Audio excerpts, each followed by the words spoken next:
We're only available in North. Agony Aunt. Hello, listeners. Auntie Mabel here with some more handy tips and useful advice for all you amateur gardeners out there. Now, don't get in a tizzy when there's aphids on your roses. Give Auntie Mabel a call. She's the one who noses. Probably should have read that out loud when I wrote it. Now, over to our first caller. Hello? Hello, Auntie Mabel. It's Ken from Basingstoke. And what's the problem, Ken? It's my neighbour's Lalandi. They're too tall and wide, and the branches hang over the fence into my garden. They're blocking out all the sun. I've asked him to cut them back, but he won't do it. Can you help? Of course I can, my love. Lalandi do grow very fast, and before you know it, the roots will be mucking up your patio, and you'll never see that sun again. My advice to you, Ken, is quite simple, shouldn't take long, and will cost you little. Get a flamethrower! Burn down the lot, tell your neighbour it was a lightning strike, hide the flamethrower in the storm drain near number 11, then get in your car and get the hell out of there as quick as possible. It's for the best, Ken.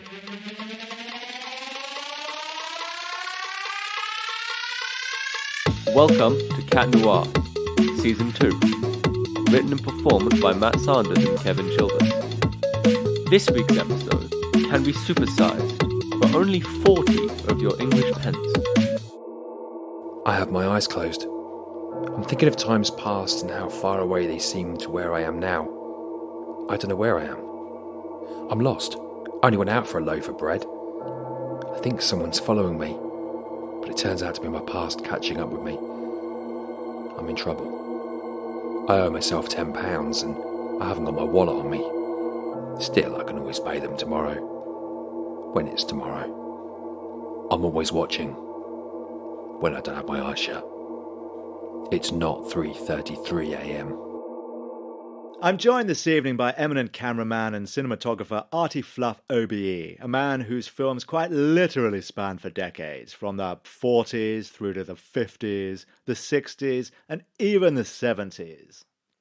And then into the 80s, the 90s, and the noughties. Then, of course, into the new teens, and now right through to today. Artie, good evening, dear. It's an absolutely tremendous honour to see you again. Oh, good evening, Clive. Likewise. Artie, exactly how many films have you worked on in your lifetime? All of them, Clive, all of them. There simply hasn't been a picture made I didn't film in some capacity or other. Such a fantastic longevity of a career, and of course you've worked with some of the most remarkable names over the years. I suppose. Kubrick, Yes. Coppola, Hitchcock. Yes. If I was going to mention one or two names, Scorsese, Yes. Nolan, Quite. Lynch, Spielberg, Yes. Capra. If I was going to say one or two more, Tarantino, Yes. Fincher, Goddard, Yes. Kurosawa, Yes. Polanski. I mean, I really have been fortunate in my time. Such a priceless treasure trove of names, Artie. It's hard to know where to start. You, of course, mentioned Spielberg in there. Oh, yes. We met on the set of Raiders back in 1981. I was filming the scene where Indiana Jones is being chased by the infamous boulder, you know. And anyway, after the scene wrapped, Spielberg came racing up to me and asked, "Darling, how did it all look?" Or something similar, where Steve and I said the good news is it really did look convincing, but unfortunately, I was holding the camera upside down. Such a shame. Such a great shame. Oh, yes. Fired me for it, of course. Did he? Did he really? Well, these things happen. Wouldn't be the first time, wouldn't be the last. Polanski did the same on Rosemary's Baby. Upside down camera? No, on that occasion I was pointing the camera behind me. A tragedy. Quite. As was Kubrick on 2001. More poor camera coordination, Artie dear? Not at all. On that particular occasion, I had both the right camera and the right position. Sadly, I was in the wrong country. Oh, disaster. I know, Stanley and the rest of the crew were in Pinewood, England, whilst I was in Bolivia. Outrageous. I trust you were fired? Naturally, Kubrick was quite furious. Although, not as furious as Hitchcock was on the set of Birds back in '63. Really? Yes. Old Hitch himself? Quite. The cock? Well, I don't think I ever recall him being referred to as that. No, of course.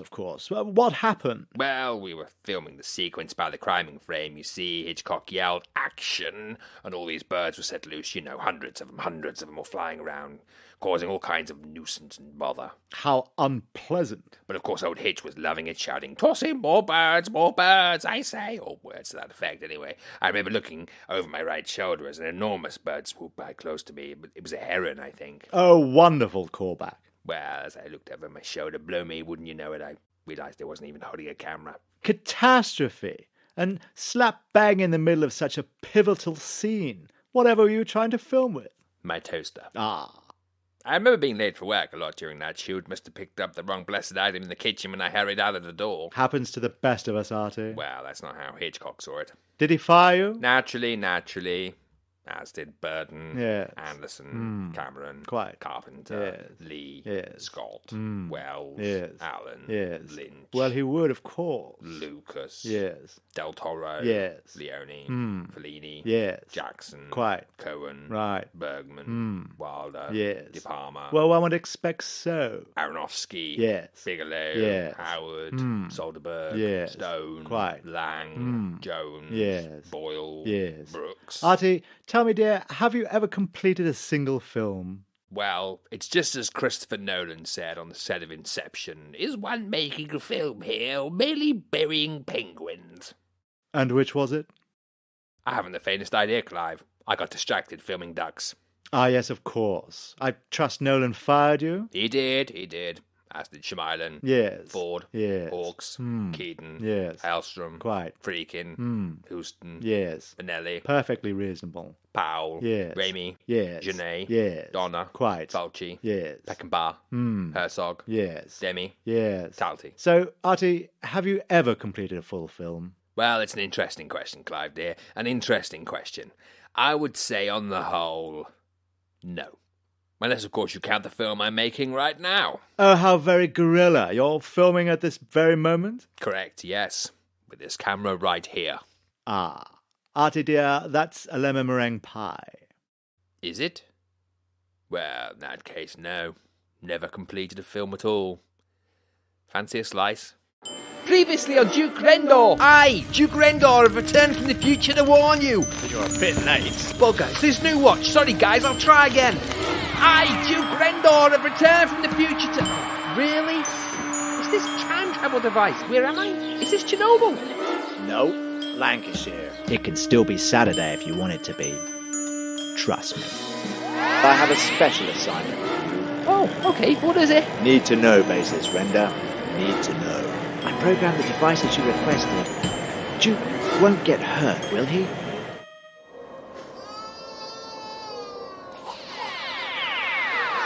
Aye, Duke Rendor have returned from the future to... Oh, where's that card? Save the world by taking this baby. My baby? No, not yours. My baby? Sorry, not yours either. His. Hello, Duke. You? Ever wondered if you could go back in time, take an evil dictator just after their birth, and raise them in a way which gives them a chance at life? Maybe even make them into a good person? Well, now you can. Take the baby. Trust me. Who are you? I thought you were my supervisor. Ever wondered if after falling out with someone you could go back in time, become their boss, and send them back in time so that they never existed at all? Well, now you can. Trust me. I've done it. To be honest, I'm not really sure I know what's going on here. Well, allow me to fill you in. You like stories, Duke? Depends. Well, this one has two characters and a very clear line between who is the bad guy and who is the good guy. Although, it does kind of depend on which side of the line you stand on. No, I'm still lost. Once upon a time, there was a man who was so very upset that he had broken the love of his life that he cried for 9 days and 9 nights until his tears formed the watery words, "Get help." Whereupon he travelled to seek the wise sage who, it was said, was able to perform miracles. He travelled for 35 days into the wilderness before coming face to face with a large concrete building with a tin roof. He waited in line, for the guru was well respected and many travelled to seek his assistance. Eventually, it was his turn to call upon the services of the expert. He stepped forward, offering gold in payment for the services proffered. The learned man took one look at the smashed article and shook his head, stating that no amount of magic would ever be able to fix this man's shattered heart. Is this about the laptop I couldn't fix for you 9 years ago when I worked at PC World? Yes, of course it is. I've spent years tracking you down. Right. So why are we here? This is the moment of your birth. You now have two options. 1, take the child and save his life. 2, it ends here. Now. You wouldn't. Oh, I would. Trust me. I'll keep him safe. I'll raise him to be a good person just like me. Well, you know what I mean. I, Duke Grendor, have returned from the future to... Oh, it's me and older me. Why are you here? I returned from the future to save myself as a baby and raise you, me, to be the best you can. And look how it turned out, Duke. You are now even later for your own birth. Now I've got the baby. I, Duke Grendor, have returned from the future to raise myself. Oh God, I'm even later than the first 2 times. I have to say this is all very amusing. But I think, and you'll have to trust me on this, I'll take the baby this time. No! I, Duke Rendor, have returned from the future after being raised by my own boss to complete this mission once and for all. I've arrived at exactly the right moment to defeat all 3 of you. Hands up! Now, slowly throw your time travel devices on the ground. Take a step back. No one needs to get hurt. Okay, now, I'll take these. Maybe see you around sometime, Dukes. Oh no, really? We're trapped. Oh, what a lovely name. Duke. Well, Mrs. Rendor, I completely agree. Duke Rendor does have a lovely ring to it. Well, that settled it then. Come here, little Dukey Wookie. Twirzel's chocolate. Now, fully compliant with almost all statutory regulations.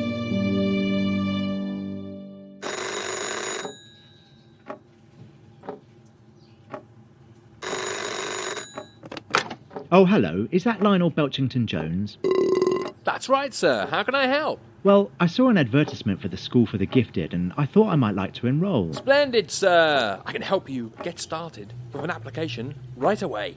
Oh, fantastic. You think I've got what it takes? Absolutely, sir. You're exactly what this school needs.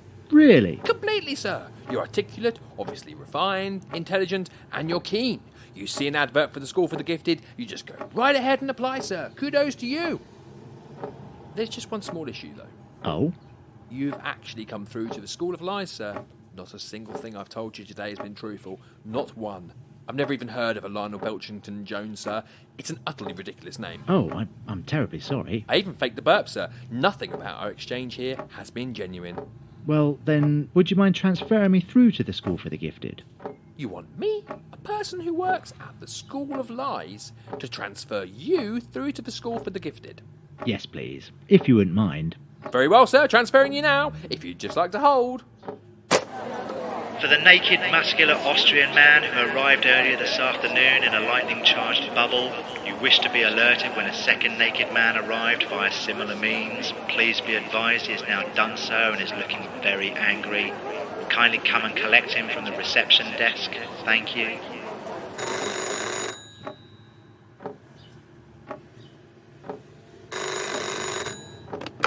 Oh, hello. Is that the School for the Gifted? Oh, well, aren't you a complete genius? Yes, this is the School for the Gifted, because there's nothing ridiculous about a place with that name, and I suppose you want to enrol because you've got what it takes to be here. Is that it? Ah. Is it possible I've accidentally dialed through to the School of Sarcasm? Well, ding, ding, ding, you're right again. You are on fire today. Sounds like you already graduated from the School from the Gifted with intelligence like that. Perhaps I should just try hanging up and redialing. Maybe this time you'll get a pizza delivered. Only available in the north. I said we're only into north. Agony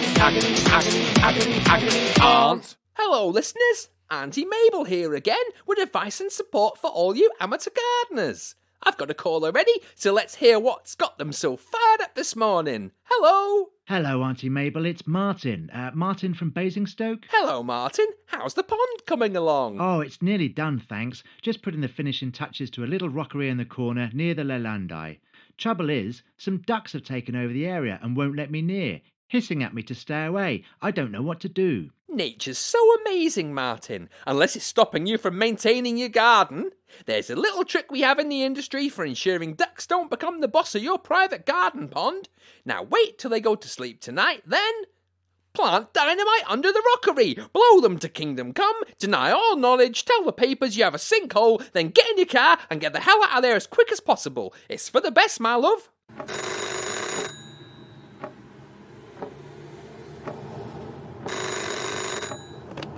Oh, hello. Is that the School for the Gifted? Yes, mate. What is it you need? Oh, good. I was hoping to speak with the Lionel Belchington-Jones about enrolling. That all, mate, that all? What else do you need? What else can I get you? How about some new trainers? What size are you? Well, I'm a 10, Yes, but... mate. No bother. Have a look at these. What do you think? Well, I can't actually see them. This is a phone call. And to be honest, I was just hoping to speak with Mr. Belchington-Jones. Fine, mate.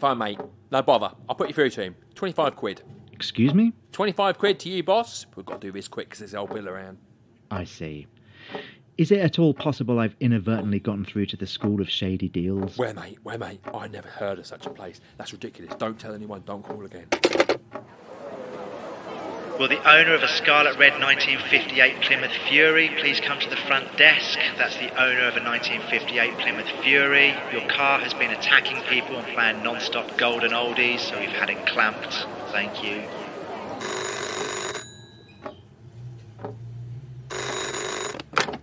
Oh, hello. Is that the School for the Gifted? Could be, sir. Well, I'm rather hoping it is. I've not had much luck getting through today. I know.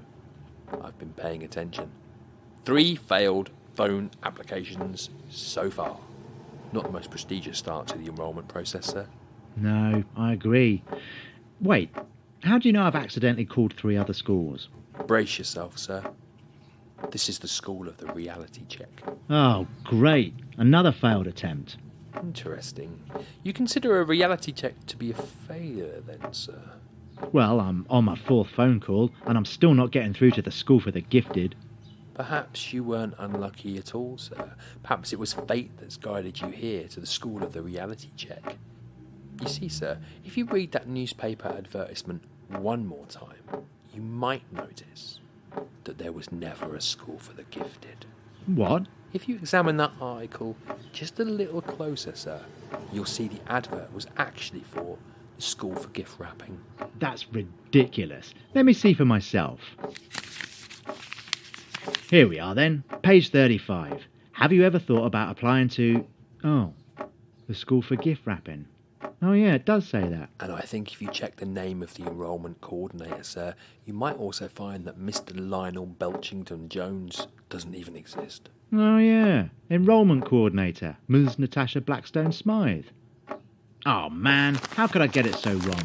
I guess I wouldn't have been cut out for the school for the gifted in the first place. I feel kind of stupid.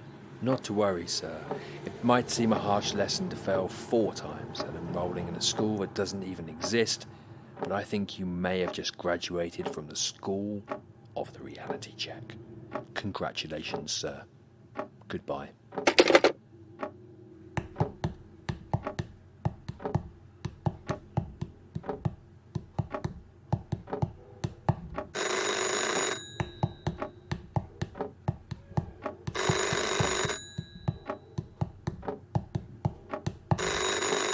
Oh, hello. I wonder if you could help me. I've decided I'd really like to enrol in the school for gift wrapping. I thought you might, sir. I'm Natasha Blackstone-Smythe. Congratulations on navigating such a rigorous induction process, and welcome aboard. I bet Ian Browder is kicking himself for not producing that track. Lawrence Shampoo, Birdman from Barcelona, 26 weeks at number 1. Coming up next, a little bit of advice from Auntie Mabel. Only available in the north! I already said not available into south, only into north. Agony, Aunt. Hello, listeners. Welcome to my weekly gardening advice line. Need help with your weeds? I aim to please. Now, who's our first caller today? Hello, Auntie Mabel. It's Detective Inspector Shawshank here from Basingstoke CID. We have a large incident going on in our patch. Looks like a crater the size of a tennis court has appeared in a close, and there's a forest fire sweeping across the town park. I just wondered what you thought you were playing at giving such irresponsible advice. Well, it looks like the game's afoot. I've only got one course of action left to me now, and that's to cut the feed to the studio, wipe the place clean of my fingerprints, then dig a 3-mile ditch up to the car park, diverting our local river to flood the place. Then I'll get in my car and get the hell out of here as quick as possible. It's for the best.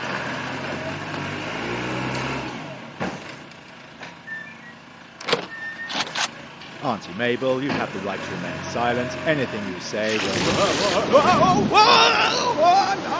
I'm suddenly very wet. Looks like I'm going to have to surf my way out of this one, listeners.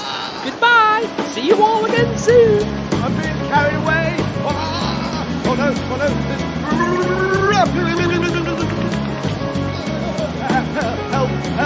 Help. Oh no. I'm in a whirlpool. Oh no, there's a waterfall!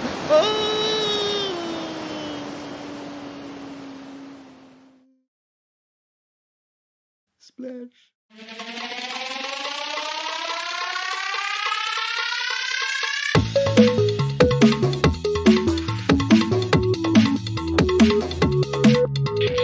You've been listening to Cat Noir. This episode was written, performed, recorded and produced by Kevin Chilvers and Matt Sanders, with editing by Gary the trainee sound engineer, and the guest announcer was me. If you have been affected by any of the issues raised in this episode, then please seek immediate medical attention, or follow us on Instagram at Cat Noir Podcast.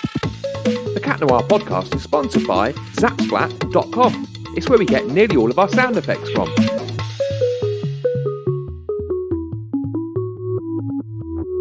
Join us next time for more of this. Welcome to Passport Control. Can I have your passport, please? Yes, dear. Here you go. Can we move this along, dear? I'm in something of a hurry. You look familiar, sir. Have we met? It's entirely possible, dear. I frequently fly to numerous countries all across the globe. No, sir. Although you do resemble a popular and incredibly successful fictional spinster sleuth, I mean, it's your passport picture that looks familiar to me, sir.